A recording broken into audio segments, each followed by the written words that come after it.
Hey, everybody. Welcome to the Cripescast. This is the podcast where we talk to people for and or from the Midwest. I'm your host, Charlie Behrens, and we are brought to you by Jolly Good Soda. Hey, folks. Welcome back to another episode of the Cripescast. This week, my guest is comedian Rory Scovel. He is so funny, so good. He's coming into Milwaukee and a bunch of dates around the Midwest coming into Milwaukee soon. Check it out. Ticket links and all that stuff. Colleen Maraca, what EP of the Cripescast. Colleen, what day is Rory coming to Milwaukee? Rory's coming to Milwaukee. He's coming to the Turner Hall Ballroom July 21st. Tickets are at roryscovel.com. He's also got some Minneapolis dates around then, Chicago. So, if you're not specifically in the Milwaukee area, it's the perfect time. It's right in the summer. That's when you ought to be in the Midwest. So he's going to be, long story short, he's going to be in the Midwest. Yeah, he's coming here the 21st. He's so funny too. I mean, if any of you are looking, he's actually talking. We talked in this podcast. He's working. He's tightening up his next hour, so it's going to be a real treat to go see him. So anyway, we'll chit chat with him in a minute. You guys also went down Catholic church rabbit hole of all and let me say this off the top because I grew up Catholic, he grew up Catholic, and there's a lot of great things about the Catholic faith and all this and that, and a lot of people get a lot of good out of it, and I think you certainly can, but I think you also have to acknowledge that the Catholic Church has had some problems, historically speaking, Crusades being one of them. Also the whole pedophilia aspect. So, you can't just look at the positive aspects of something. And, that church, like any other church, is inherently flawed because you got people involved and people are inherently flawed. So to not acknowledge that is a little disingenuous. But that was a disclaimer. With all that said, I think we went. It was really cool talking to him, just because he is sort of a comedian's comedian. Conan really, I think, gave him an awesome platform, really sending him on his career, and he does so many creative, cool things. An entire, stand-up special, just crowd work. His crowd work and improv is so good. His, straight stand-up is amazing. So, I really like talking to him. And also, we have a lot of similarities. We had the news business. We both come from big families, Catholic families. And it was kind of cool talking about that. What did you like about it, Colleen? Tell me what you liked about my podcast, Colleen. Not fishing for compliments at all, but this is the affirmation. This is the affirmation hour. This is the only time I'm nice to Charlie is when we're on air. And you're not even. Can I just say you're not even that? You don't even pretend to be that nice to me on air. I just want to make a disclaimer that I am normally a nice person, but I think Charlie just brings the worst out of me. Oh, that's nice of you to say live on air. I'm kidding. That's really nice. No, I thought it's really funny. When we were doing research on this, the two of you, there was a lot of crossover, which I think is fun, and also just gives that familiarity to it. And then also too, I think Rosebud Baker said this recently, and then another comic also just talking about crowd work clips in general. It's just funny that it's a kind of unanimous agreement among most comedians that the crowd work clips. I was it just was funny that was coming back up again. And I think I accidentally messaged you, but you did you were going on your AI rant, and I texted you, or I DM'd you on accident when I was DMing Hannah, and I go, geez, Louise. I saw that midway through. So for those of you who don't know, we do a lot of these interviews with comedians who can't make it into the studio via Zoom. And therefore we have a chat, and Colleen sometimes sends chats meant for Hannah to the whole crew. So, I was talking about AI and climate change, and all that. If you're a steady listener of the podcast, you know that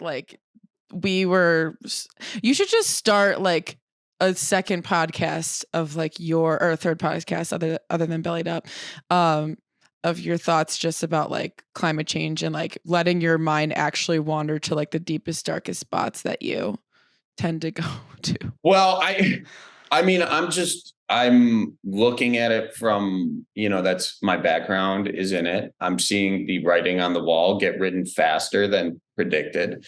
Your background is in what? Conspiracy theories? Okay. Oh, wow. Ladies and gentlemen, if you are interested in executive producing a podcast, please email us, cripescast.com. No, Colleen, I don't think that that's a conspiracy theory, although I am fascinated by conspiracy theories and by the way, brains sort of can create whatever reality you want to create. And I also have to check myself on that, but no, I think in college, I specialized. You know what? I don't even want to say that because what it was environmental geography. But okay, Charlie, nice scientific background on it. No, but it's kind of one of my things. I kind of really, I love the natural world. I love Wisconsin's environment. Like my main place to go when I'm like trying to reconnect or just sort of recalibrate is, kind of go hiking or go biking or something. There's so much calming in that. And it's like the nature's therapist. I just want to protect it. Not just that, water for everybody, keeping it clean, air, all that sort of stuff. Funny that you bring that up.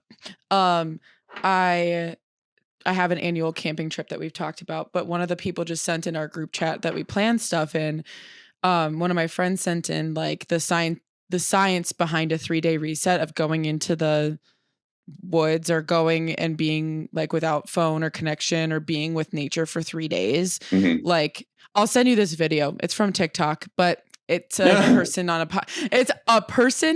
podcast. It's cut for TikTok. So that's why I can like say it's chill. But basically talking about how like on our day-to-day life, we're operating on like beta waves. And then when you go and reset and you're with nature, it's like, it takes you 3 days kind of to like be on alpha waves. I don't know the science behind it fully, but it basically was saying like, it's good to have a regular reset and go be out in nature. And like, it's scientifically proven that or something that it helps you like perform better as yourself. Oh, well, so that's that really being said, I'm going on vacation every month and I see what it is. But like really that like it's funny that you say like that's how I go and reconnect because that's literally it's true. Yeah. And I think the more people kind of get out and do it, the more they kind of have an appreciation for it and also see the changes and all that. And yeah. So anyways, it's just interesting things we were chit-chatting about. But anyways, folks, I do want to let you know if you're looking for an interesting environmental way to clothe yourself, we've got a bunch of merchandise on mandoaugment.com, made in the USA, which means lower carbon footprint, also supports American workers.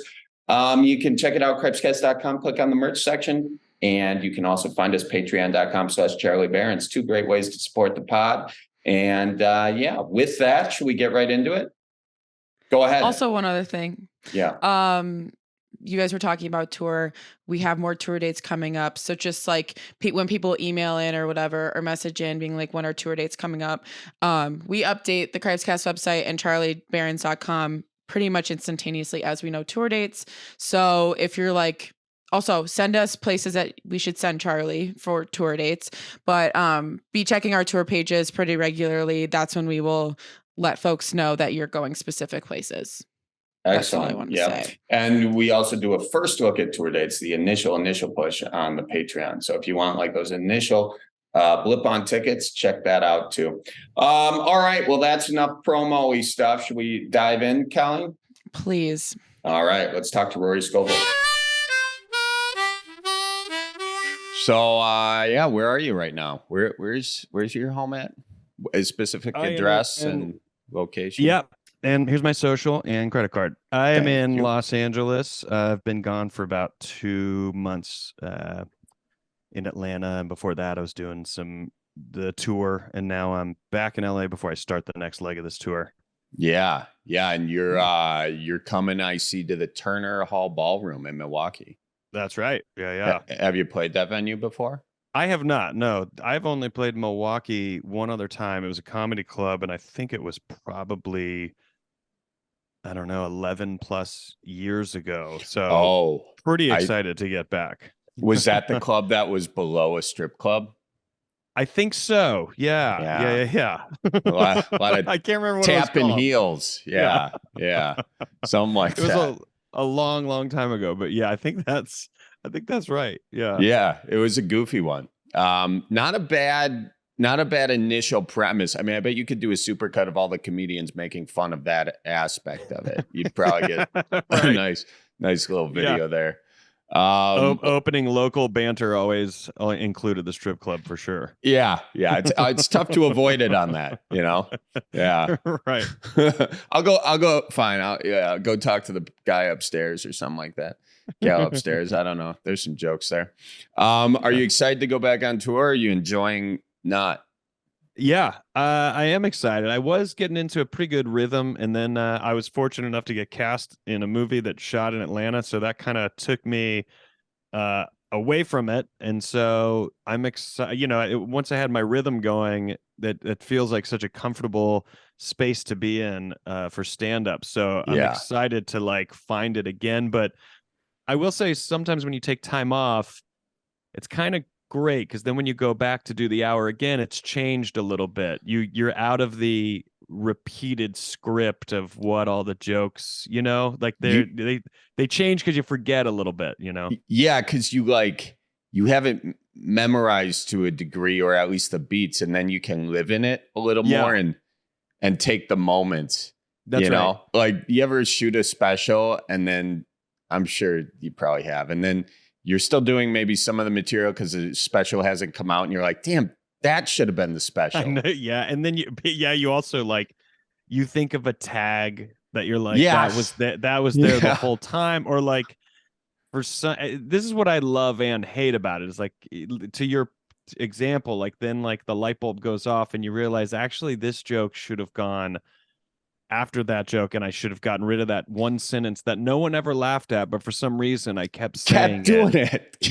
And then it's always after the fact. And as frustrating as that is, there is something I still love about that as well, where it's kind of always changing and growing, even when you have to walk away from it. Yeah.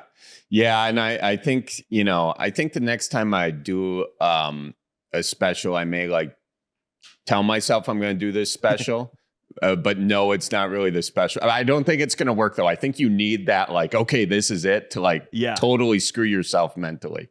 But then that release is when you find a lot of beauty.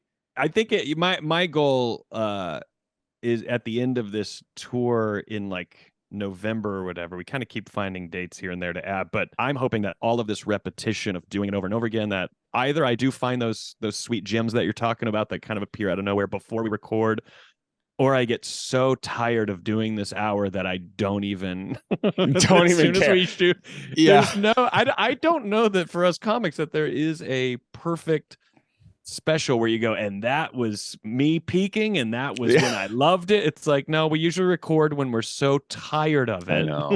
I know. Too early, or we do it too early where it hasn't cooked enough. Yeah, it's crazy. And then there's always that one show, like for me, it was like, I think Minneapolis at the State Theater. I'm like, that I should have recorded. That was it. And no, I didn't do anything. I don't even think I recorded the audio on it, you know? Yeah. Maybe that's just it. It's better in my memory, than it actually was. That could be. You know what I think? I think it's because I think what we do is so with that, because it's a live experience, it's so with that live crowd. Yeah. That us recording albums, which is a kind of a different story, but recording specials, it's kind of not ever going to accurately grab what it is we do, because as soon as those cameras are on and the stakes are raised, we're no longer up there just kind of noodling around with the guitar having fun. Where it's got to be perfect and it's got to be concrete, because when I die, this will still I know. this will be my legacy. We think so grandeur of ourselves that we think this matters so much. And on nights where you don't have the camera going, you and an audience walks, like you're saying at the State Theater, you and an audience walk away going, that was the greatest night, that was the greatest show. But yet it wouldn't have been if you would have put 4 or 5 cameras up. That's really it. So the trick then is, we just have to spend all the money that we would make on these shows filming every show, and then we'll have no money but a great show somewhere in there. Yeah. And then also chop them all together where our clothes are changed, the backdrop is changing. Yeah, Adam Sandler did that on I forget, like 99% Fresh or whatever, or what was that? his last one. Yeah. Have you ever seen any other comedians do it that way, where you take like clips from different places? You'd have to have a crazy budget, and so because you'd have to film all him. Yeah. You'd have to be him and beyond, because you need the crew. You've got to have your director. I can't even imagine what sitting down and cutting that thing must have been like. I would have to. I'm glad he did it. No one else would. You'd have to be his level of fame to get that budget to do it. And if I had that, I don't know that I would want to do that. I think I'd still be like, no, let's not shoot everything. Because it kind of it can get in the way a little bit. I mean, now guys are bringing camera people out, to every shoot to get those crowd work clips. Those clips. Yeah. And that's really helping our craft, and I've always appreciated that. I can just feel I'm bathing in the sarcasm right now. How do you truly feel about that? I mean, it's I don't know. I think all of us as individual artists and employees have to survive, and I think we live in a strange time, and also we work in a strange medium of live entertainment, and we've got to do what we got to do. I think overall I like posting clips that are jokes that I just don't do anymore, and hopefully that gains me some ticket sales. Hopefully that gets people to come to a show. That's why we're doing it. But I don't want people showing up assuming. I love crowd work. I like doing that stuff too, but I don't want anybody showing up assuming that is what I do and that's what I want them to actively participate in and inspire and go after, because I really want to do my act and I want to be in control of the show, and I don't want to have to throw people out. I don't have to remind someone a 10th time to stop talking. But I think there's people that go to shows now actively wanting to be in a clip, wanting to be something. Oh yeah, I saw that on their page. That's my voice. That's me in the crowd. Yeah, and now there's shooting of the crowd, so now there's that further invitation. Yeah. I mean, have you noticed a distinct change in that in your shows with your audience? I think because this is a tour. I mean, if I was just doing clubs right now, I might notice that might be the case. But I think maybe because it's more these theaters and less clubs, you get less of that. You don't see a lot of clips where people are playing a theater and getting crowd work stuff. And again, like I'm not anti crowd work, but if you post a bunch of clips of just doing crowd work, I think I personally, as an audience member, I would wonder what is the product. And I get it. You don't want to burn material. And that's why I sit here saying everyone's got to do their own thing, because I couldn't tell you what the solution is. I liked, I don't know how long you've been doing this. I'm on, I think 18 or 19 years. I liked it back when this was not a part of our craft. You just wrote your thing and you tried to collect email addresses. Right. Get your list going. Yeah. Give me your email address. I'll give you a free sticker, Yeah, exactly. Those days are obviously long gone, but I appreciated that when it was like, oh yeah. And then you just get up and you do your thing. You play your show, and you don't have to get involved in this other aspect of our craft. I mean, getting up and doing stand-up alone, the amount of people that say, I don't know how you can do it, even though you know how you can do it, and it's not as crazy as people's interpretation of it is. But still, a lot of people don't want to publicly speak. under any circumstances, and yet we are able to get up there and do it. And it is still a hard thing to do, to entertain people and to be captivating and interesting for anywhere from 20 to 60 minutes. That is a tough thing to do, and to craft an act that can accomplish it. Then on top of it, it's like, now also be your own web designer and be your own clip maker and be your own. And you know, look at us. I mean, I have a podcast. You've got a podcast. We're having to like find these other outlets of promoting ourselves in these other fields. Five different jobs, 6 different jobs. Do you have a team helping you out? Or are you doing all this kind of? For helping me out with clips, I have a friend, Chad, who he was doing stuff for Todd Glass, and now he started doing mining clips for me and posting Instagram and TikTok and YouTube and all the various outlets of trying to get people aware of you. But I'd say it's like basically him doing it. I have a friend, Garrett, who redid my website. Shout out to Garrett. Shout out Garrett Boatman, Chad Maxwell. But yeah, I don't know. It's all confusing me because I'm pretty lazy in general. I like getting on stage and doing stand up and having that be my job. Let me create the product.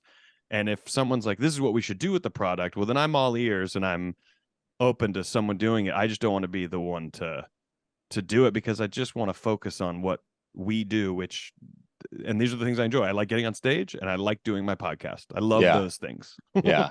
Because the other aspect, the editing, all that puts you in such a different headspace and it burns you out quick, I think. Yeah. It's like trying to make a movie and deciding you're going to be the head of every department. It's like, you can't do wardrobe. You can't do makeup and hair and set design. You just do the thing you did, which is write it or direct it or act in it. You know what I mean? Like, right. It's too much. Yeah. It is a lot. You have some of the, craziest crowd work, though. I forget. I didn't see this. I think I heard this a little while ago. So if I get this story wrong, excuse me. But you were doing a show maybe in New York or something, and you're doing crowd work, and you just walked out of the club and brought like your mic was still on so they could still hear you, and then you talked to like a taxi driver or something and brought him back on stage. I did that in San Diego. Okay. I was down there doing Conan's, he does Conan Con, like he does during Comic-Con. And so we were down there, and at the time I was doing my fully improvised hour type shows, and they asked if I wanted to do it. So I was in a venue where the door off the stage really went right into the street, and there was a like a limo driver, but now it's not limos, it's like these nice black SUVs. It was like a driver. And he was just standing there, and for some reason was willing to come back on stage, and I gave him a microphone and just kind of chatted with him and interviewed him. But it was funny because he was waiting on someone who was at my show, which outed that person to be like leaving. They were leaving early. That's hilarious. When you're improvising an hour, you're like, I need all the wood possible to keep feeding the fire. So as soon as that was outed, like that gave me a direction to go. Yeah. But yeah, I love that. That working was all hinged on that guy being down to play, and obviously like he was super chill too. So when you take like a risk like that, that's the high, and you've got to probably, I would imagine, have an equal low. Do you have like something where you tried going big and it just bombed horrendously? Nothing comes to mind. I mean, and it's probably because our brains protect us. So all those all those times I bombed, my brain's like delete that, delete it. Only remember the good. I don't know that there was any time where I tried to go super big with something and it didn't pan out to be anything, because I'm always very cautious. Like if that guy would have come on stage and his vibe would have been strange, I probably would have, I waited a second before I gave him a mic to participate. Okay. You know what I mean? You're trying to read you're trying to read the defense a little bit before you throw the ball. So I haven't run into taking big swings and then it not pan out. I've taken big swings where, actually, no. I have one example that was kind of a tough recovery. I was performing in Tampa Bay. I think it was the Improv, and someone got up to go to the bathroom, and so I got a second microphone. I put my microphone on the stage, and I've done this before, and I think it's really funny, but I put the microphone on stage, and then I went and hid with another microphone, and I told the audience to pretend like they can still see me on stage. So when that person comes back, they're like, what are we looking at? Maybe it looks weird to them. And that person was leaving. They never came back. Oh, really? They weren't going. They were done with the show. All of my stories involve people leaving early. They were leaving the show. And so eventually, after 5 minutes, I just had to get back on stage with an entire audience being like, why did we do what in the fuck was that? And then, going straight to material to be like, all right, let's see if I have any A cards that could try to build some momentum again. Well, that's I also fun. stupidly did it towards the end of the show too. So you know what I mean? That's definitely a middle portion, Yes. where they're either clearly mad and leaving. There's not really mistaking the bathroom for jetting out of there early to beat the rush of traffic. In Tampa, beat those chickens. They got so many wild chickens down there. Yeah, Tampa's a strange. Florida's a strange state. It is a strange state. Yeah, it's crazy, man. And also, like, I was talking to some people. They like level. It got leveled by the hurricane, and like Fort Myers, I think they're like, yeah, it's all leveled. I'm like, so are people going to rebuild there? They're like, oh yeah, that's a hot real estate market. I'm like, wow, we are just dumb people in general. We are just. Between that. Oh yeah, it's the best place to live for till the next hurricane. You're right, which will be any day now. Yeah. It's nuts. I don't know what that's about. Hottest day of the year ever recorded a couple days ago. Do you know that in Florida or what? Everywhere around the planet. Overall records were broken. Yeah. That's interesting. Surprising to you? Not surprising, eternally terrifying. I go down that road of politics and environmental concern and live in that eternal question mark of, well, where outside of myself doing the best I can to not be trying to not endanger the environment. What can we do? Because I think we're learning more and more. It's becoming more and more difficult to convince anyone of any slight change that might be positively affecting anything. And so you kind of just are like, all right, well, I think about my own health. I just go, all right, you know what? If someone eats meat and they go, it's fine, eat a ton of meat. And then someone says, eat less meat, it's better for your body. And then someone says, don't eat any meat at all. It's not actually, it's really bad for the environment. I live in that space of going, well, I don't need anyone to convince me that eating a lot of meat is unhealthy. That should be a logical thing. Now, the road of no meat or less meat, that's do what you want. I fully believe our agriculture is destroying I think it is the main contributing factor of our climate issues. But for me personally, who was raised on meat, I'm not sitting here 100% not eating meat as someone aware of the problem. So with me being in that mind frame, I don't know how you convince someone who couldn't even fathom these ideas as being, as changing positively towards any kind of change. I don't know. That was a confusing sentence. But I get what you're saying. If you yourself knowing everything can't be fully on board with it, how can you expect to convince someone whose entire livelihood depends on that kind of situation? Yes, exactly. Yes. Yeah, I'm kind of there with you on that. Yeah, and then the interesting thing is it's possible that all this AI stuff can figure out how to, sequester carbon more efficiently than we can. And then the question is, do we all, is it climate change that takes care of humanity, or is it AI, that takes care of humanity? And by takes care, I mean kills. Goner. Yep. Yeah, they're a no-go anymore, They're gone. The AI thing is interesting because there is this element of hope and this element of fear at the same time, because and the fear is justified, but it does also come from a place of fictional storytelling where all we've ever told ourselves is that robots are not our friends, and intelligent, non-life forms, non-living entities will want to kill us. We've been told that. And so Terminator. We believe that. And it doesn't mean, yeah, exactly. And it doesn't mean we're wrong. And I think it's right to be fearful of anything, like, until you really understand what it is. But we never kind of go down the road of like, is there any percentage of something positive to gain from this, from something that is going to be smarter than us?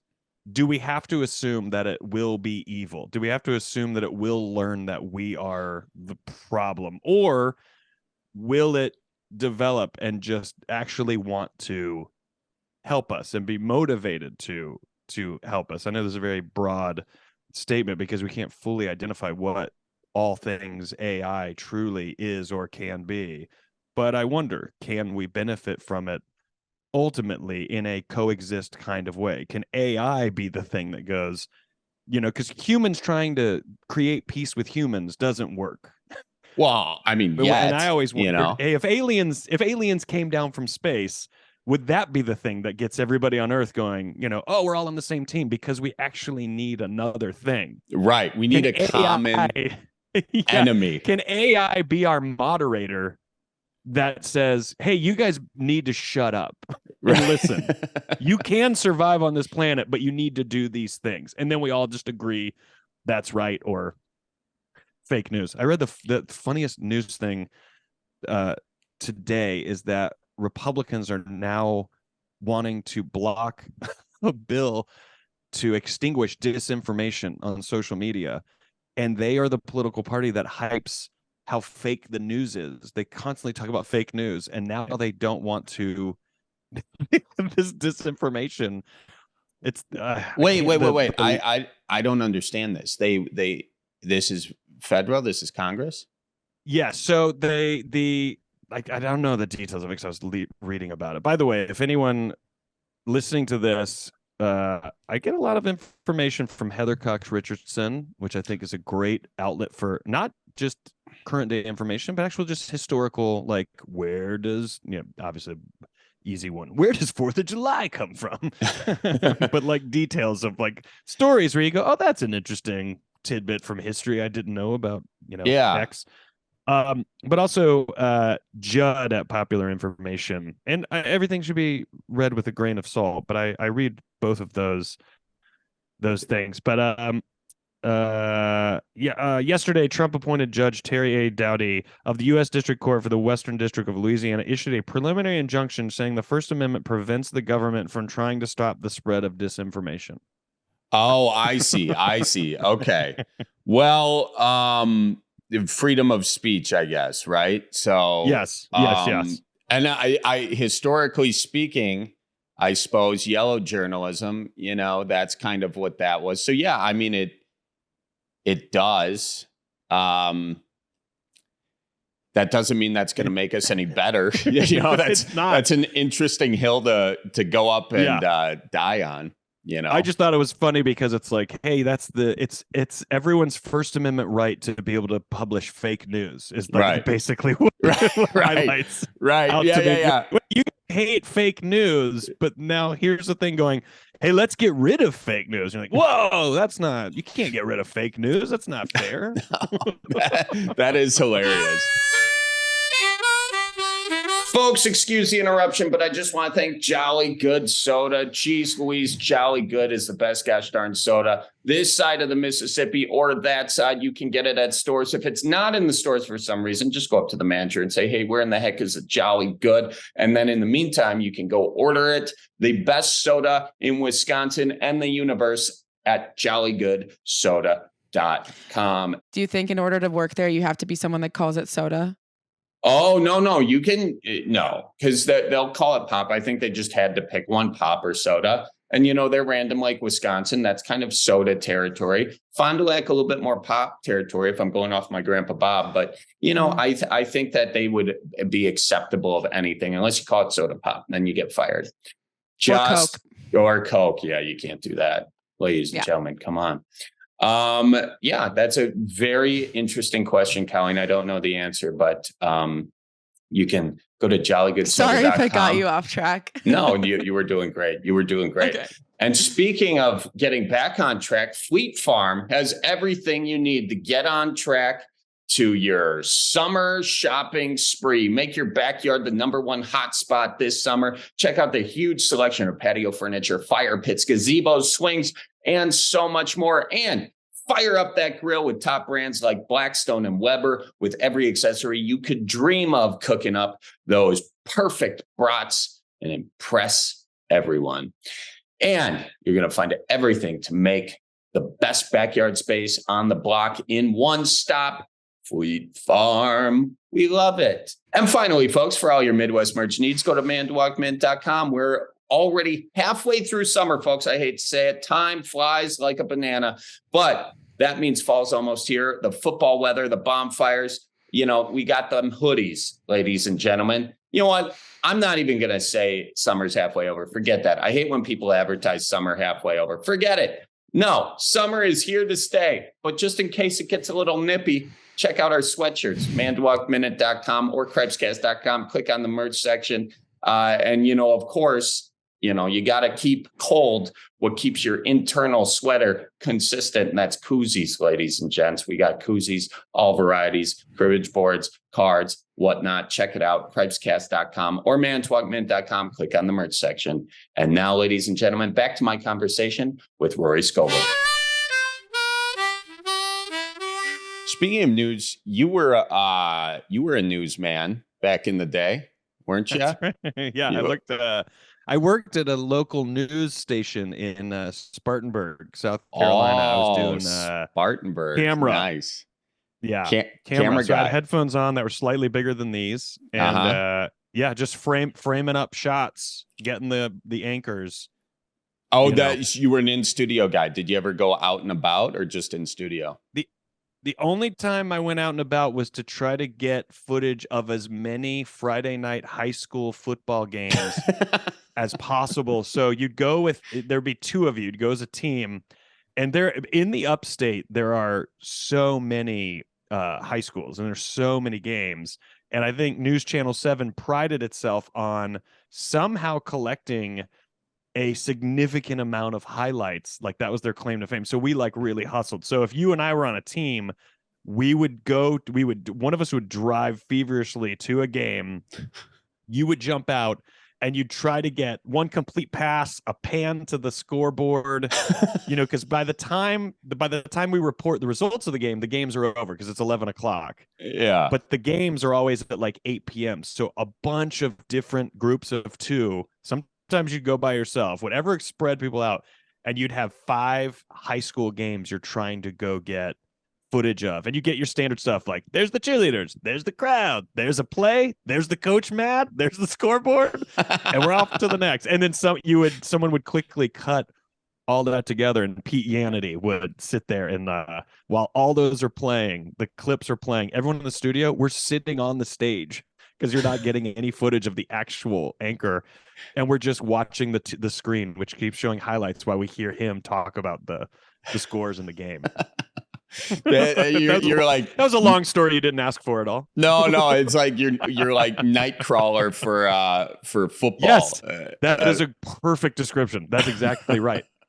I used to do news too. I did news in Dallas. I was like an anchor kind of. Well, they wanted to do like comedy news, like it was called Nightcap, a different kind of news. And then after being there for like 3 months, they're like, all right, we tried this. Let's go back to the traditional stuff. And then shortly after that, I lost my job. But it's such a weird thing, local news, and kind of how it's, I think it can be really impactful, but the way they tend to do it, is often not super, and I don't want to generalize all news stations, but like TV news, such a tough thing to do, like actual journalism in. You kind of have a lot of constraints in that. A lot of constraints, and also even now by today's standards of how people how sensationalized news is, and now news is opinion, talking heads. It's more of a form of entertainment disguised as news. Yeah, it has to make it even harder for local news that just wants to tell you that this guy Barry is opening a new milkshake store on Main Street, and here's him. Those are the best ones too. Those. But yeah, you got like these bigger, like Sinclair or whatever, buying up a bunch of stations, and then that's when you get those everyone saying the same script over and over again. Exactly. It's a little disheartening, but speaking of Spartanburg, you're from Greenville. I lived in Greenville for like a year and a half. When? I lived there 2011 to like 2013, somewhere around there. What took you there? I'm so glad you asked. It was this. It was this thing called 1 Minute News, and there's. Do you know Doug Greenlaw at all? Does that name ring a bell? No. Oh, you don't know the Greenlaws down there. Okay, he worked for MTV, and then he started this like YouTube news channel. So I worked there for like a year and a half. That was my first like on camera position. But yeah, I had a place. Shoot, I forget, over in one of those old mills that they turned into like condos or whatever off Augusta. Off Augusta Road, like Pleasantburg. Yeah. Somewhere I kind of forget the streets, but those sound really familiar. Yeah, I think I know what you're talking about. There's a bike path that kind of goes along the river, that sort of thing. Yeah. Greenville is a nice town. Do you like it? I do like it. It has changed dramatically over the past 20 years since I've been in that area. And it's beautiful. It's a really great city. It has become strangely so many condos that are very expensive, and I have always wondered who lives in these condos that you have to purchase, because the purchase price of those condos is the same as going 5 minutes away and buying actual land and a house. Yeah, it's kind of interesting. I don't know the main industry there, but there must be a hospital. That seems like a hospital kind of salary type thing, it's crazy. Truly it's awesome, but I do think they are going down a road of becoming so many condos. And I don't know anything about the history of cities and their evolution. Maybe that's what all cities are, and it's just not as noticeable, but I do like that it's growing. I think they regret being on every top 10 list for like best mid-sized city in the country to live in. Greenville's always on there, and I think they're regretting that. Now I think that before that was a bragging point. Now they're like, shit, everyone is moving here. Everyone looks at that list, they're like, oh, let's move there. That seems like a great place. And they're right. It is a great place. Did you start doing comedy there? Where'd you kind of get your start? I went up in Spartanburg once before deciding I was going to move to DC, where my sister lived, to sleep on her couch and get a job and start doing open mics. Okay. So I didn't really start in Greenville, or really when we talk about like doing it and starting to do it, I didn't really do that till DC. Well, what was your first? Did they have an open mic in Spartanburg? So they had an open mic poetry night. So when I graduated, I stuck around. I graduated in 2003, 20 years ago, which seems insane to even say, but I graduated in May of 2003, and that's when I started. I was working at the radio, or the news channel, and I just one night was like, you know what, I'm gonna go do this open mic poetry night. I'm going to see if I can do stand up. And it was at a place called the Guitar Bar. And I called, and they said, we don't run the poetry night. You can do whatever you want. You can tell jokes. For some reason, I thought the rules were so hardened at these things. You know what I mean? When you don't know a community. So I was like, well, it's a poetry night. They probably will be angry if I tell jokes. But I got there, and the poets, there were 4 poets, and I brought everybody. I mean, I told so many friends I was going to go on stage. It's December of 2003. The exams have just finished, and no one has left for Christmas break yet. So many people showed up. I think it was a Monday night. So many people showed up to watch me do stand-up and get drunk because, oh my God, our friend is going to go on stage. This is crazy. There's nothing else to do. Let's go watch this and drink beer. We were going to drink beer anyways. So the guy at the guitar bar said I could do whatever I wanted because I brought the entire audience. The poets, they were like, can you just go last? Because we've never had an audience and we don't want people to leave. Yeah. And I didn't understand anything. I mean, I didn't even know what I was going to even be doing up there. So I was like, yeah, whatever. I don't know what this is. But I must have brought like anywhere from 20 to 40 people. I always say that because, our memories decide to exaggerate things. Like there were 100 people there. Right. It definitely, it could have been 40, but it also could have been 20. And anyways, I went on at the end and I talked for like 30 minutes doing crowd work. It was all my friends in the audience. So I did like crowd work, and I also told jokes that I thought were a bit, but I didn't know what I was doing at all. So, okay. I think this is a very clear indication of what separates you from like most other people.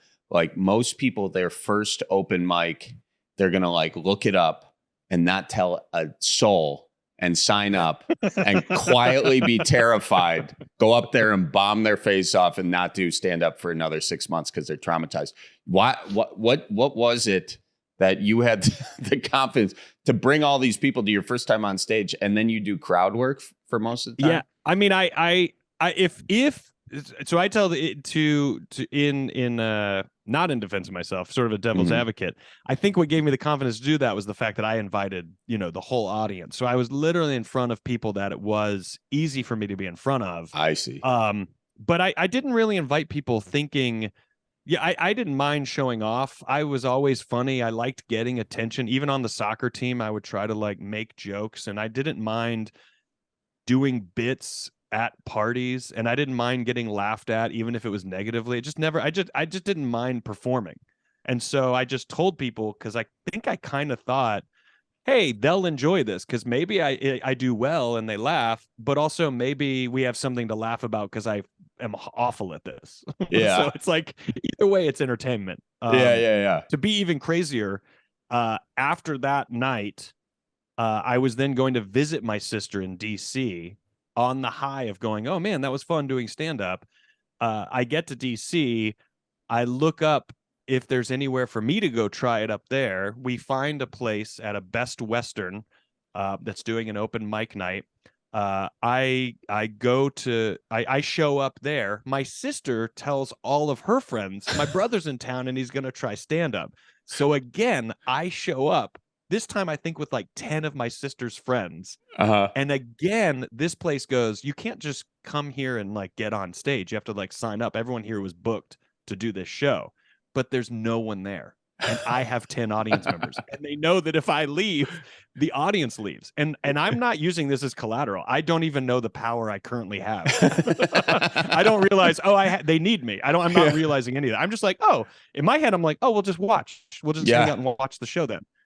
But they're like, all right, you can get up and do 5 minutes, which, I'm like, oh, cool. Awesome. This will be fun. And so again, I did it. And then I decided after that, hey, I just found in the city paper all of these open mics. Maybe I should move to DC where my sister lives. So it's a comfortable transition. I have a place to stay. She can help me out until I get my feet on the ground. And here's all these open mics I can do. And so the very next thing I do, which is now going to be the 3rd time I've been on stage, I book a farewell show in Spartanburg, South Carolina. And this time I do get about 120 people to show up. I charge $2 and I went on stage for an hour and 20 minutes. And it was miserable. Like I was doing okay in my brain then. Looking back, it was wildly unentertaining and so stupid and so self-serving. But that was my 3rd time on stage. I arrogantly thought, I'll just do like an hour-long show because I'm leaving to go learn to do stand-up. Instead of leaving to go learn to do stand-up, I thought, I already know how to do it. Did you feel you did an hour? Did you feel good on stage doing it, like in the moment? Not Really, because and this is even more absurd. The night before is when me and my friend Rick sat down to write down some things that I could talk about on stage. And I look back on this and realize that my mentality is still, if you give me the two ingredients, I can figure out what to do with it. Like improv elements, basically, where it's like, we sat on the couch and one of the early jokes he and I thought of was, I was always like, why don't homeless people stand outside of churches or banks? Why aren't those the two main places to stand as a homeless person? And there isn't a joke there. There is like an idea of like, hey, maybe that's a good idea. But I just went on stage with that. Like I would write that down and be like, all right, when I go on stage, I'll talk about that. Yeah. And this farewell show is when that, hey, I'll just talk about it, because there's now 120 people there. And because I know a lot of them and they are there to see a show, I'm now on stage, not really doing a show, but the crowd work now is not as cute because there's too many people and they don't all know each other. They're different friend groups. Right. So now I'm not getting away with, oh, I know the crowd. So there are things where I got laughs, but I think ultimately it was a lot of people sitting there being like, oh, he's leaving town to go do this. Well, I guess we'll see him back here in 4 weeks.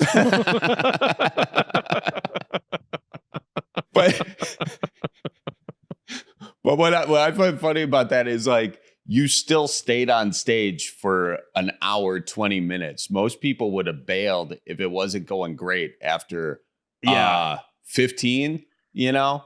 I mean, you had the people, but you gave an hour, you know? There's an element of, I'm willing to commit to things that I'm proud of. Yeah. And then there's an element of, I am so good and arrogant that I'm not proud of. And those two things converged. And that's what kept me on that stage. I am worth your attention, even though I know I'm not worth your attention.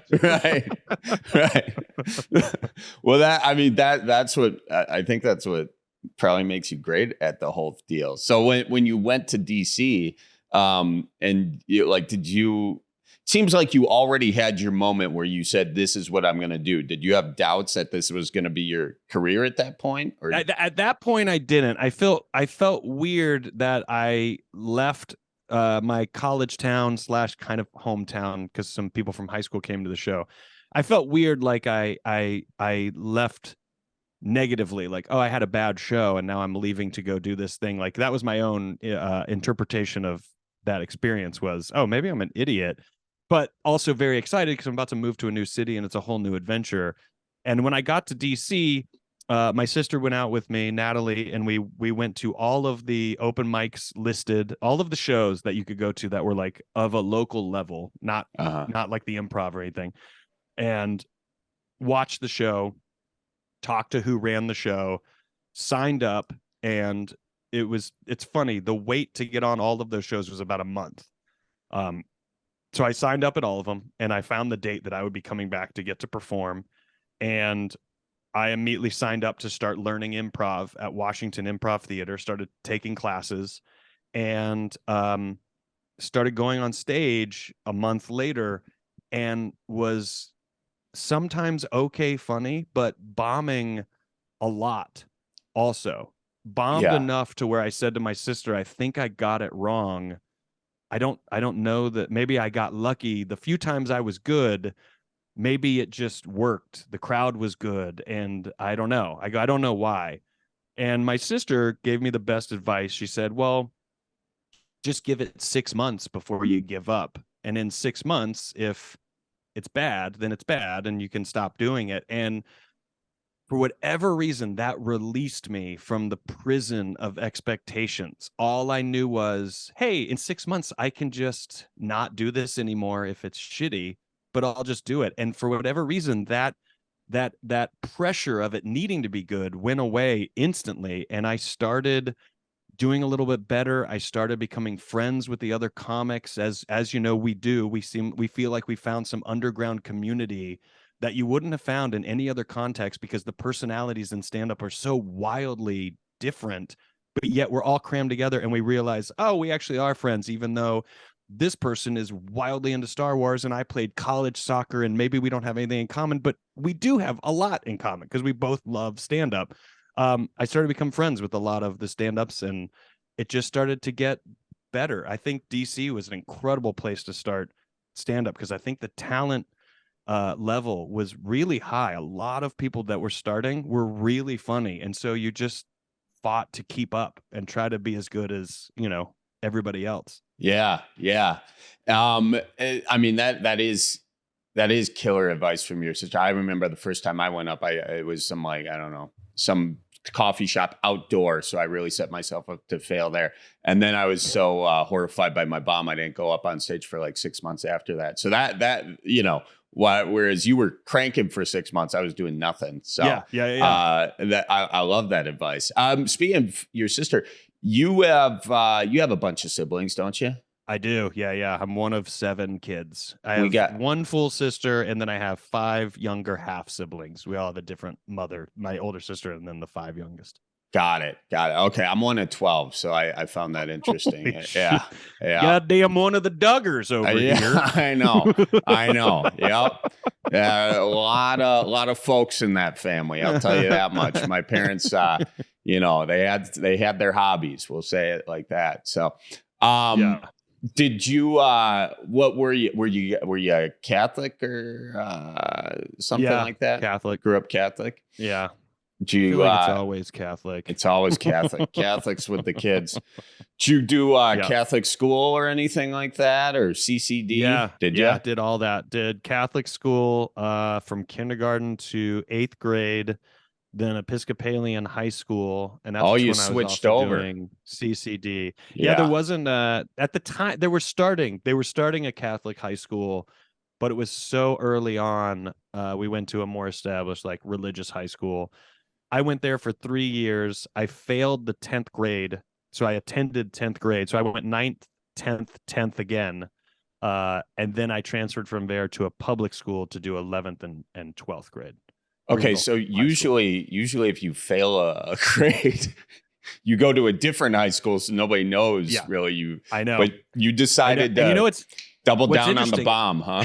Yeah. So I truly think this, also was a massive benefit to my psyche in some way, although I couldn't see it at the time, was that I failed English by 1 point.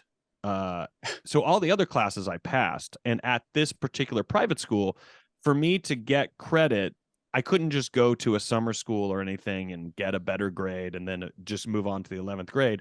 I would have had to have gone to a approved boarding school for the summer that this school said, oh yeah, that they provide an equivalent education where we will give you the point.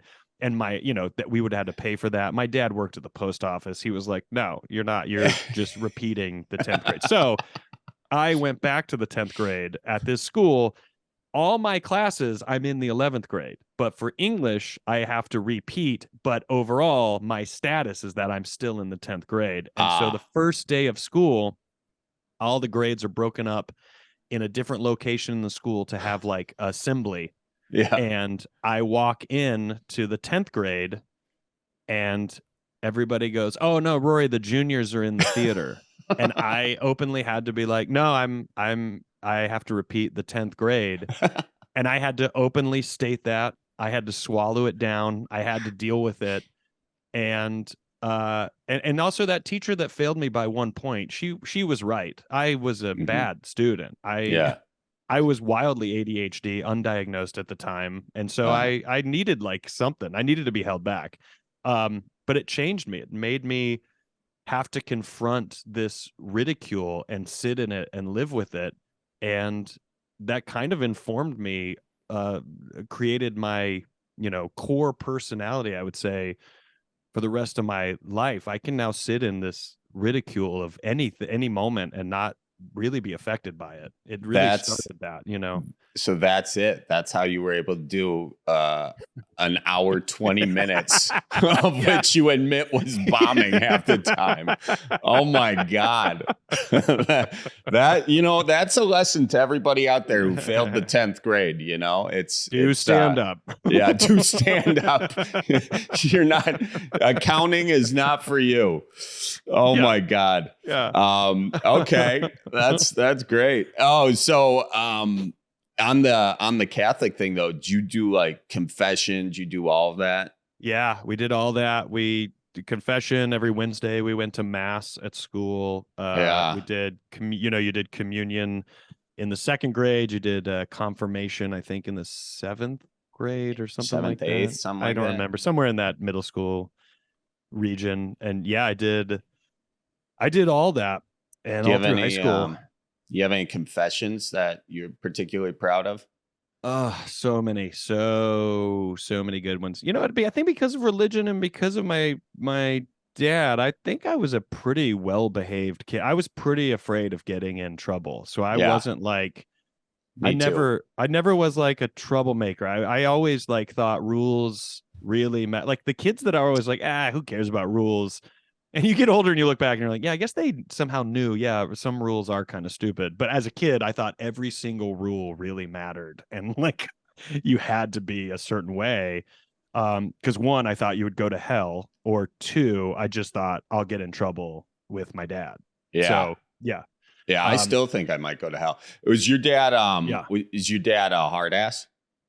I mean, not really. I think my dad also like got in trouble and was like a little bit of a troublemaker. And my older sister was kind of like that. But for some reason, my interpretation of like getting in trouble was just like, oh, I'm not going to get to play soccer. You know, when my grades are bad, I didn't get to play soccer. And that really like crushed me. I really loved playing sports. And I would be told like, you're not going to get to go away and play in this tournament, or you're going to get taken off the team. I mean, I was in my grades truly were so bad. I was just in this constant state of having something taken away from me if I can't like get it together or fix it. So I think I behaved because that would have just been one more pile on to a thing that's already not going great, you know? Got you. Yeah. So with the confession thing, were you someone who like wrote the list out, you know, or did you just kind of say something to get it over with?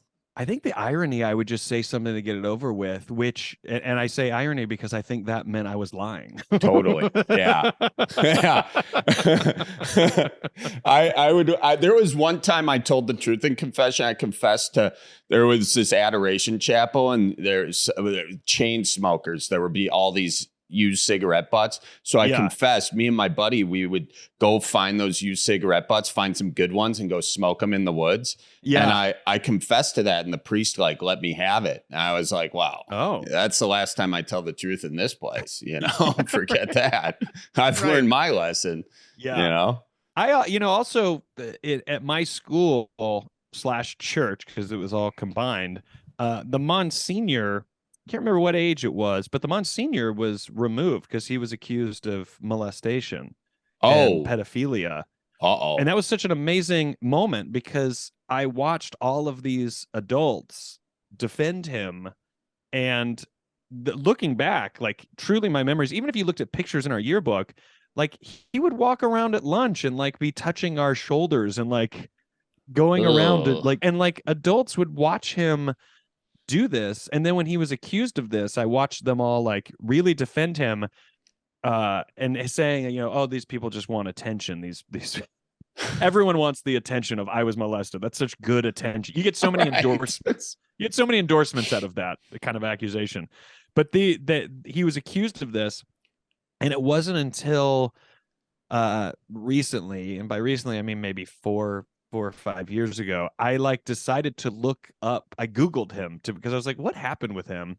He passed away, and right before he died, he confessed that he did molest children, and that solidified something so hardcore in my brain about church and religion and children, because I was an altar server. So me and other altar servers, we were around this guy all the time, and it's not like you could prevent that. But I remember after he was accused, what sticks with me the most is the level of defense he received from his congregation. And that informed me of politics, religion, all of this defense of any iconic figure. Just because you've committed something to it, you might end up swallowing your words, kind of thing. So that's been in my brain for so long. People just I think it's the same thing with conspiracy theories, and religion kind of has the same in some cases. You know, I think some people can use religion for good or whatnot, but sometimes you fuse your identity to like the structure of that. So your knee-jerk reaction is defend him because he is your protection, you know, against you know, sort of the ridicule. This is the guy you've been listening to. Yes. So because otherwise this thing might be wrong. This foundation of this pillar might be wrong, which means you suddenly egotistically feel like you're going to be wrong, and you actually can't see the good in breaking yourself down to the truth. Right. Yeah. Anyway, so my whole point of bringing all that up is that is the guy I would have to confess to.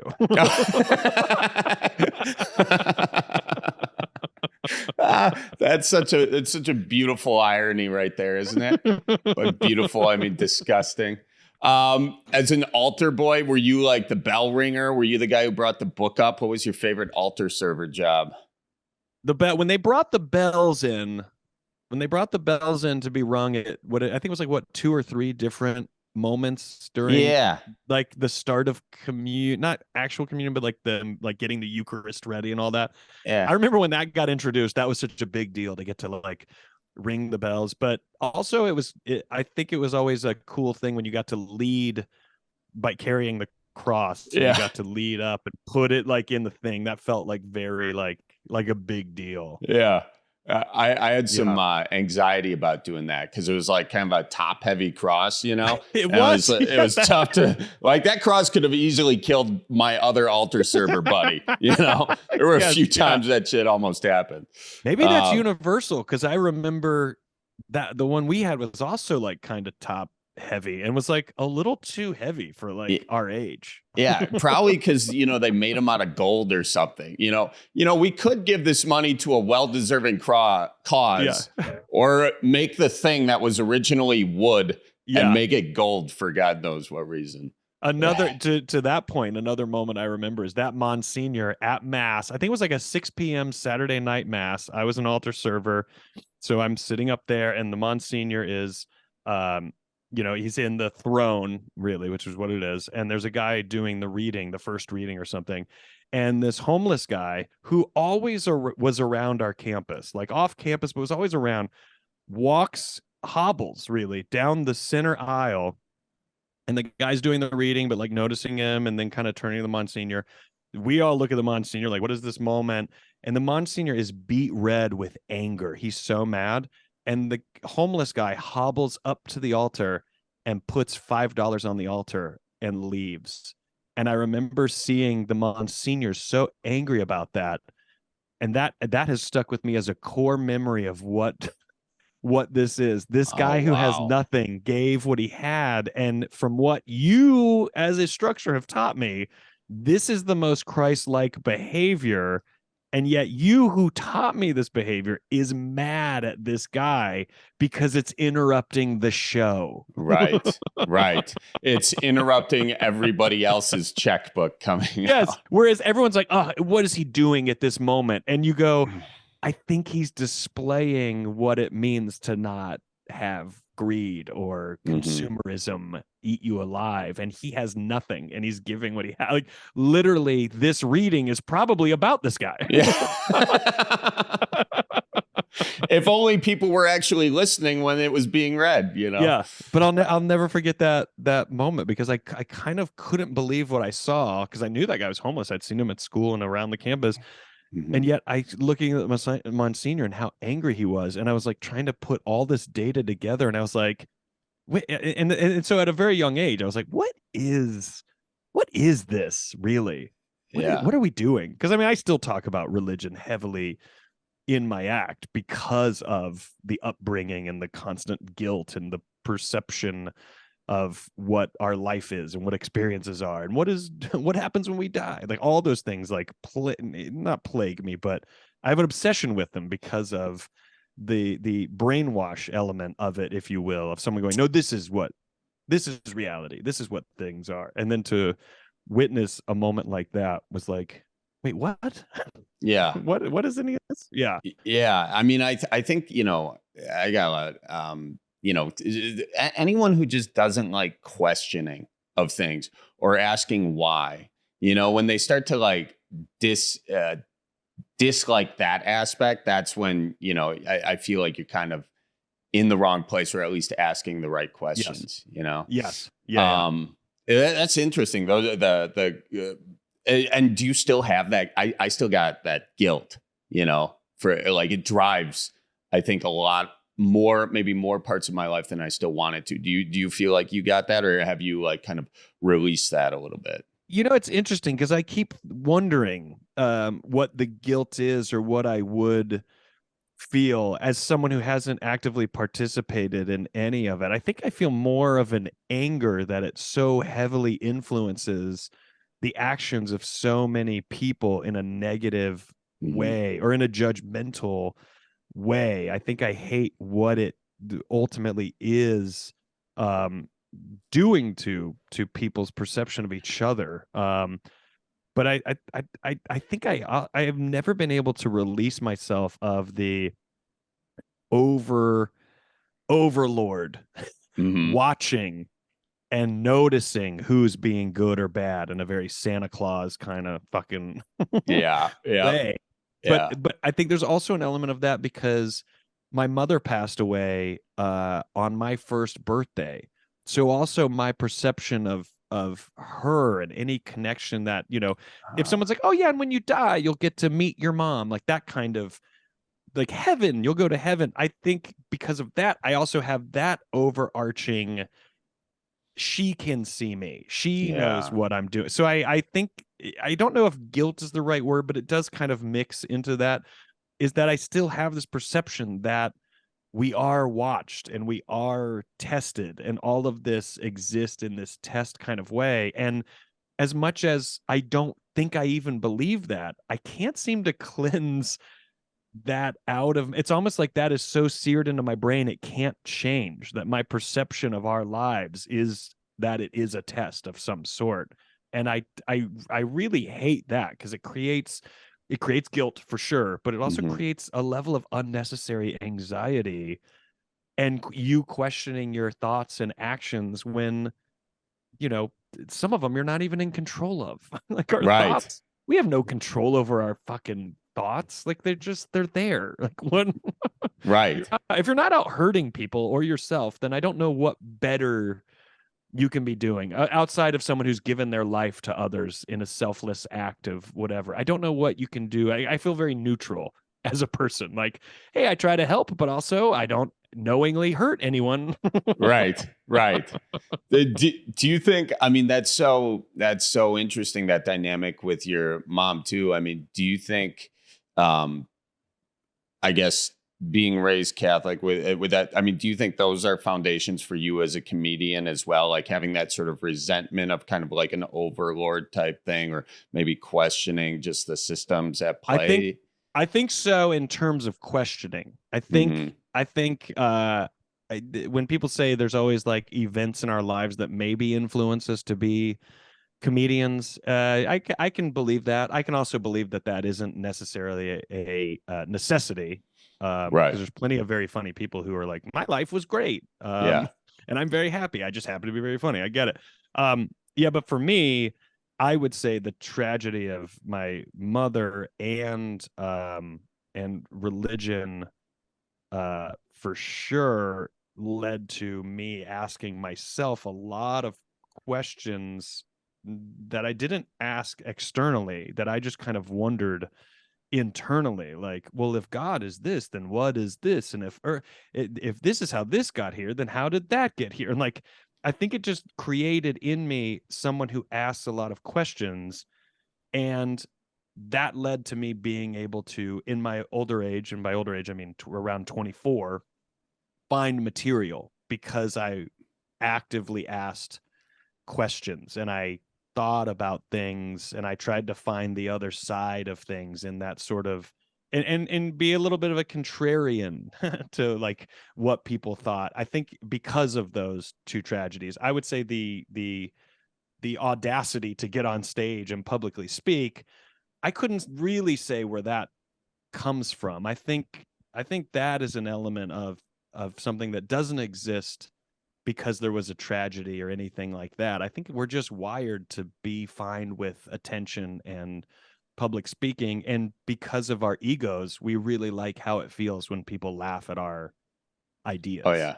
You know, I think there's that, but I would say the other, I don't know, do you feel like that's true for you? Like 12, being one of 12 kids raised religious, like, oh yeah, that, you know, being one of 12, you're probably trying to stand out, you know? Yeah. Oh, yeah. I mean, I think there's something in that. And then also, you know, I think early on I had such like a fear of hell, you know, Yes. or whatever that was. It just felt like such a terrible place that trying to escape that meant questioning the system that said that that was a real thing that you should fear at all times. Yes. You know, because that doesn't really make sense, you know, at all if you believe some of the things you say, you know, because the Bible and also what people focused on in the Bible, I think says more about them than it does the Bible, because the Bible says everything, absolutely everything, you know. Right. I mean, Right. I there's this one bit that I was doing for a minute. I'm not going to repeat the bit, obviously, but it's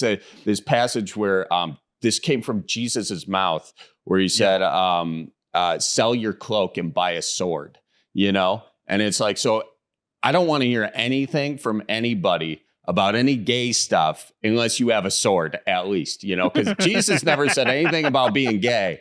He didn't, but he was very specific about getting that sword, you know. At least have a sword. Yeah.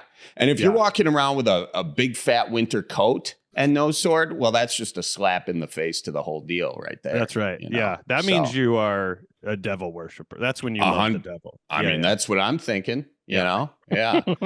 But so it's just such a weird thing on what we decide to focus on with the Bible. And it just, I mean, it says more about you than it does that. I think that's my thought. But I think it very much so influenced me, you know? Yeah. So anyways, I know we're running out. Oh my gosh, we're overtime. Holy smokes. You know, you talk about religion, it just kind of goes, you know.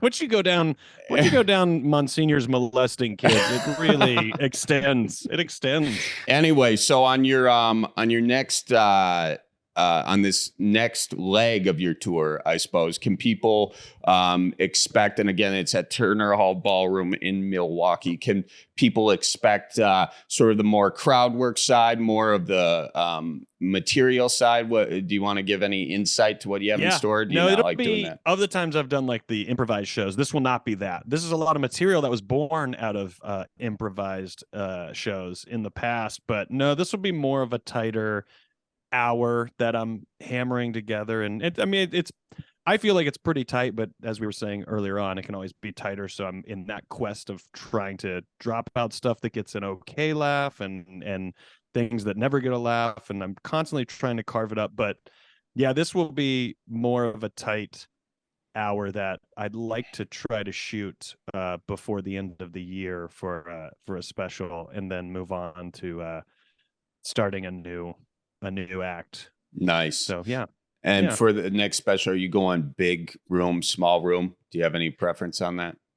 It's such a strange landscape now for specials, shooting them, trying to sell them, trying to get someone to give you money to make them, and also where and when and how. I would love to, you know, I would say this tour is the biggest venues I've done in my career, and for and so because of that, I'm like, oh yeah, I want to step up and see if I can start doing some of these bigger theaters.